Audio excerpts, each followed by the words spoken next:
Good morning po sa inyong lahat. And then, God bless po.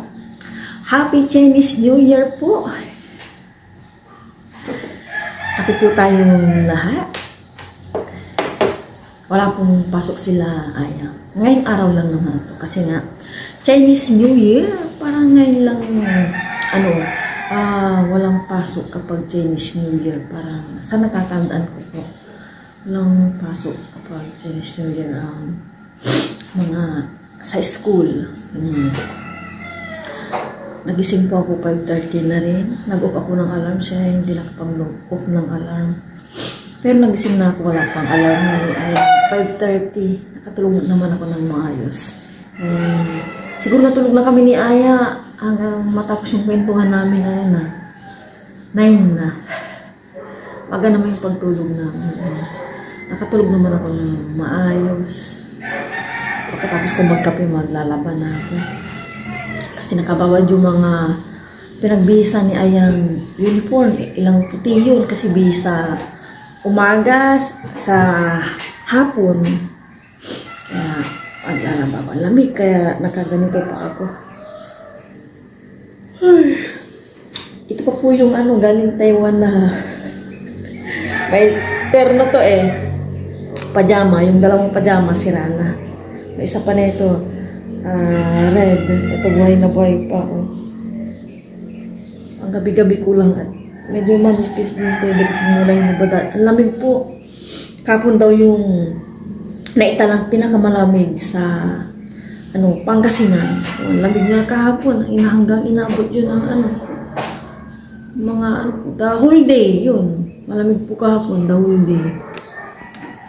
Kasi halos hindi kami nag-electric-pan ni Aya Ngayon siya hindi din naka-electric-pan. Mababa naman yung aming bill nito sa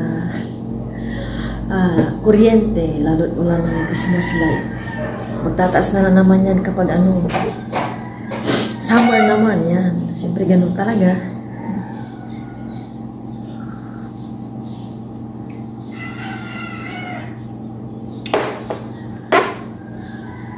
Nagising din si Aya nag-CR pero nakatulog naman na. Habang naglalagay ako kanina ng hot water, iniisip ko kung ano yung lulutuin kung pang lunch. Siguro this morning, breakfast namin ni Aya, quaker oats ulit kami. Para iwas muna rice, bukas ulit rice. Alternate ba? Kakatapos ko lang pong nagsampay. Tapos na yung aking labahan. Gising na rin po si Aya. 7:40. Yan, kakagising lang po ni Aya. Kaya naman ako para magpunas-punas kami ni Aya dun bago kami mag-breakfast. Gutom ka na ya?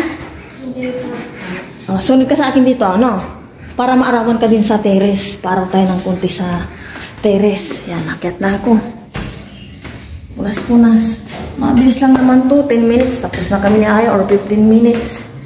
Yan, paaraw muna kami dito ni Aya. Muna ko muna yung paglalaba mainit na. Yan na po si Haring Araw. Yan, punas-punas lang dito. Ganito lang. Bago kami mag-breakfast para wala nang iniisip-isip. Para maarawan din ako dito.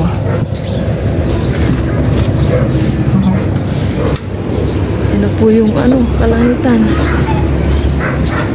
Yan na po yung bidoon. Tikalok. Yan na po yung mga iba kong sinampay. Tcharan. Malamig pa rin po.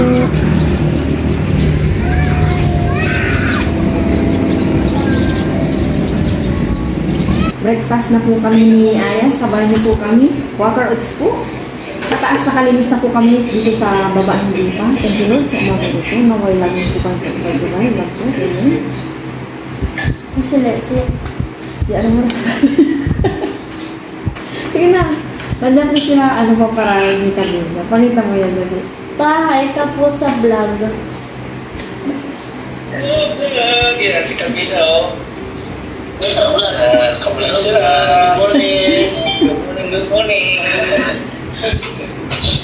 Nag-uluto ko ng breakfast. Kaya na tayo, Quaker Oats. Umad.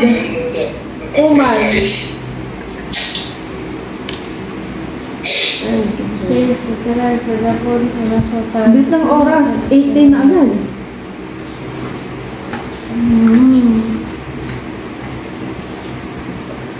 Milo.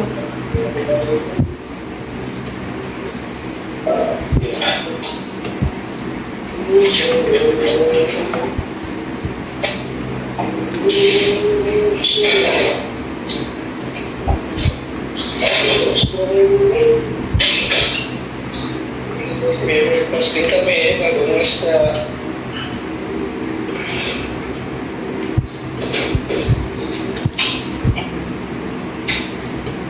Kung mag-uumag ka man, anong kakakain?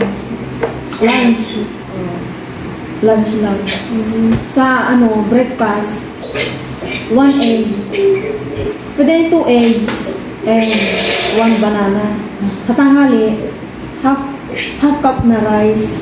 Ang ulam lang sa gabi, pwede rin akong Quaker Oats, ganun.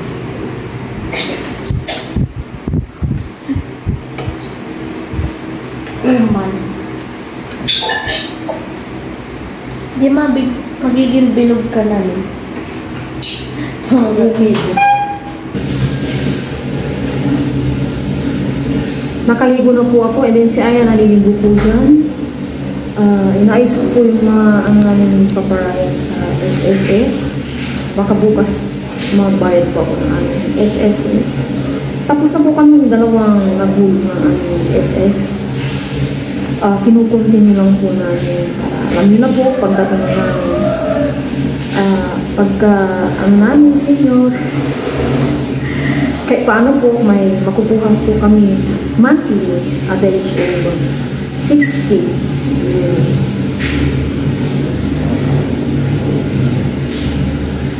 And then siguro by February naman sunod ko po yung aking PhilHealth. Bali ako na lang po yung naguhulog ng aming PhilHealth kasi naman po sa amin si Papa Ryan tsaka si Aya. Naka-member po siya. Ang tawag doon. Kasama po siya sa ating mga parang beneficiary ba sa PhilHealth yun. Kaya ako na lang po yung naguhulog sa PhilHealth yan. Tapusin ko lang po. Kanina, bisibisihan pa ako. Viewers ko.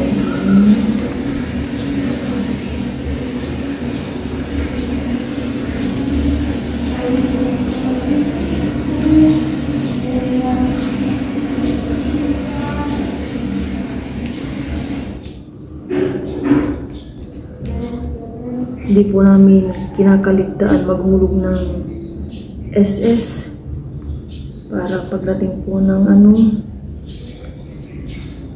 nyo na, hindi kami nag-aalala sa aming monthly ba kung dumating po yung tamang panahon na yun at the age of 60 ko yung maunang sa awa ng Diyos magbipensyon. Bali may pa kung dire-diretso yung aming paghuhulog kasi this coming March 40 na ako and parang may pagpalagay mo na 18 years pa kami maghuhulog para madagdagan yung aming monthly pension sa awa ng Diyos. Parang ito na yung pinakaano namin ni Papa Ryan tsaka yung PhilHealth yun. Tapos na po si Ayang naligo. Aya!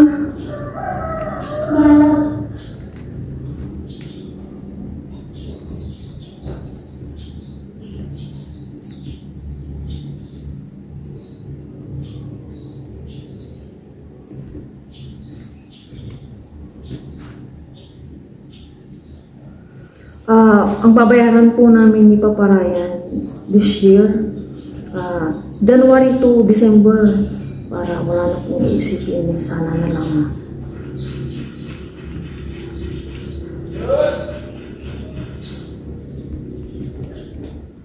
Si Oreo. Nag-ano pa ng towel po si Aya. Ito po. Ginagawa mo ba?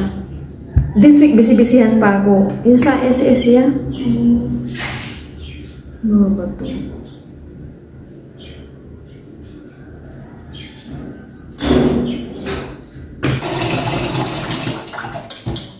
Magsasaing na po si Aya, 10:15. Hindi po kami nagmamadali.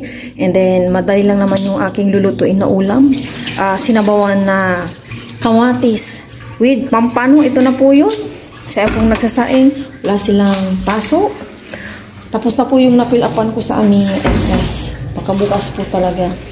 This week, may ano pa ako. May mga transaction na mga importante. Ging, ging, ging! Nakauna yung ano yan, gas. Gas, abil gas. Yun, there we go.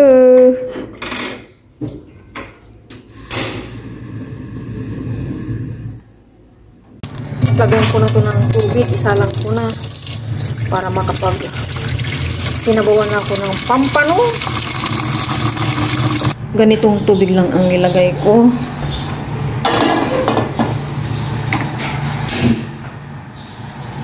I-off ko na itong sinaing ni Aya. Okay na.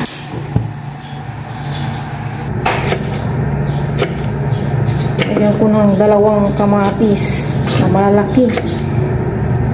Kilala na ata ito eh. Binigay ba ito sa atin? Ito yung kamatis. Nasa rin po namin eh.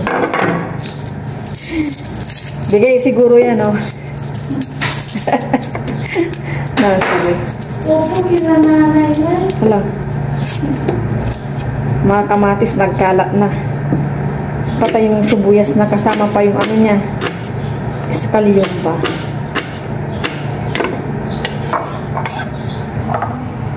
Ilalagay ko na tong sibuyas tsaka kamatis. Ang magpapasarap ng aming sabaw ni Aya.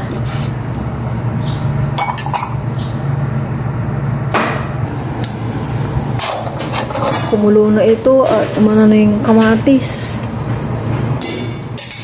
Hinihiwa ko tong pampano kaso hindi ko siya mahiwa. Ang tigas pala niya kaya isang buong pampano lagay po natin eh.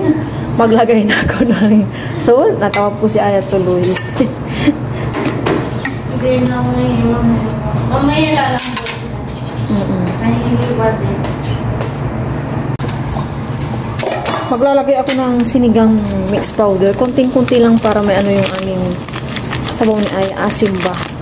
Ay, si Aya nangihingi po. Oh. Yan, tama na yun.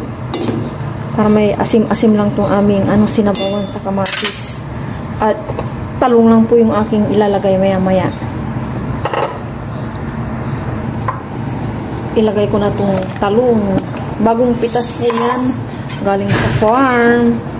Araw-araw po yung tatay ko doon. Doon na po siya. Kami ng nanay ko dito sa likod.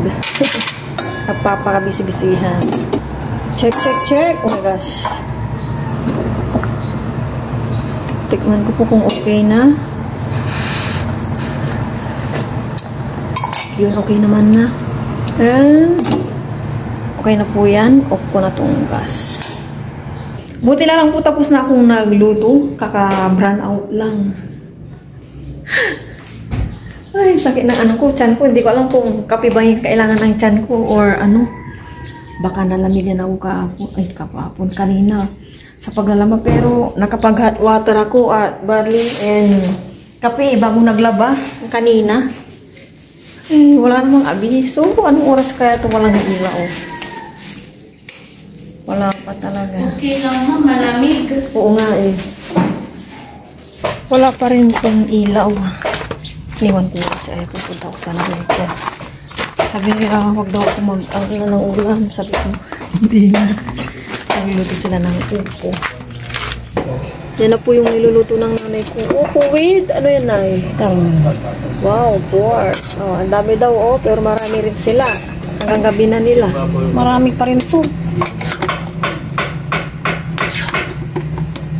Kailangan nito sobrang ano. Oh, yung sakto lang. Luto ka daw ng pampano? Oo, kasi nakaano na yun eh. Hindi ko naman siya pwede ipang bukas na. Sa bawlan, sinabawan ko lang para may sabaw. Ay, oo, kasi nga ano, Pangit kapag ano na. Oo. Sino may nagbinay na may na taon? Man eh, busy po yung tatay ko, man. Customer po sila.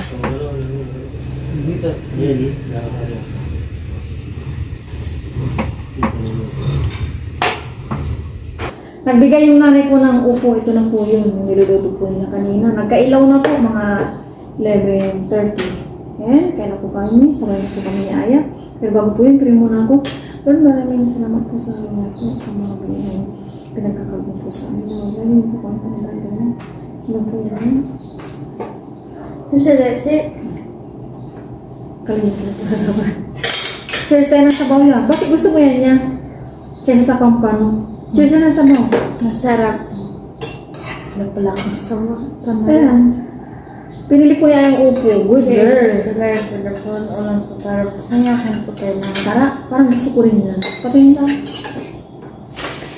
Sarap. Upo. Sariwang-sariwa.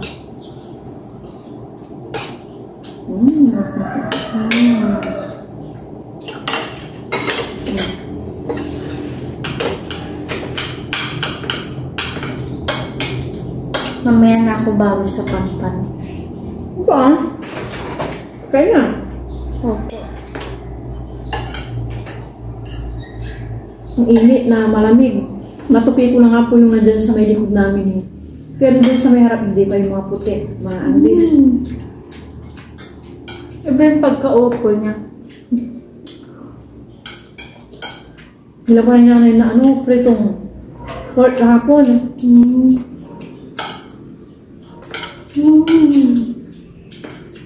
Ang sarap. Sinabayan pa ng malambot na kanin. Magpano?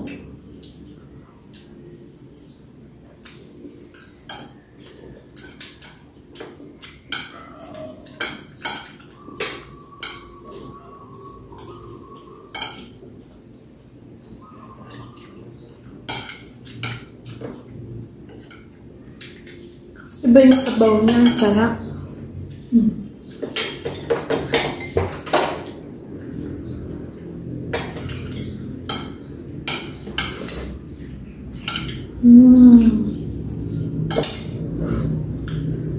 Natikman ko yung lasa ng pampanangan dito na sa sabaw niya. Sarap.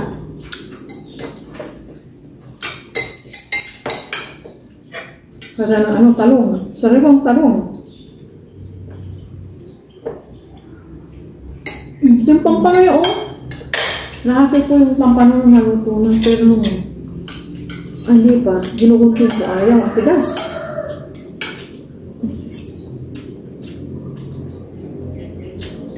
Ang sarap po naman ano, sariwang gulay. Saka walang halong chemicals ba?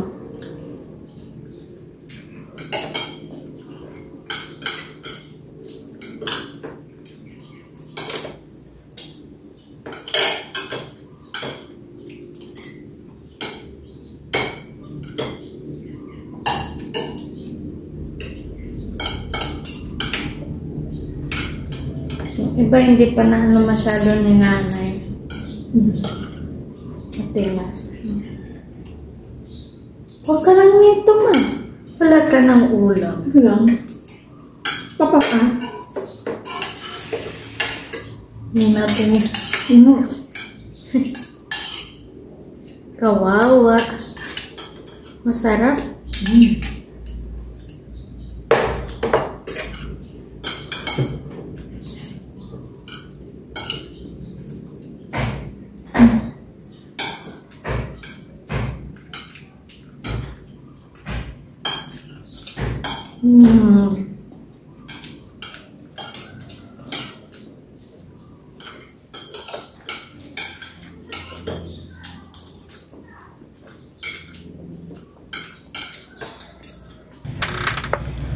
Napaka-init na may hangin-hangin. Tinitignan-tignan ko po yung tomato. Kukunin ko na bigla po siyang nahinog na and maliliit lang pala siya. Ito. Kunin po natin para hindi masayang. Dalawa. And then may isa pang natira. Pahinugin natin and dalawa pa pala to. Akala ko isa na lang ito.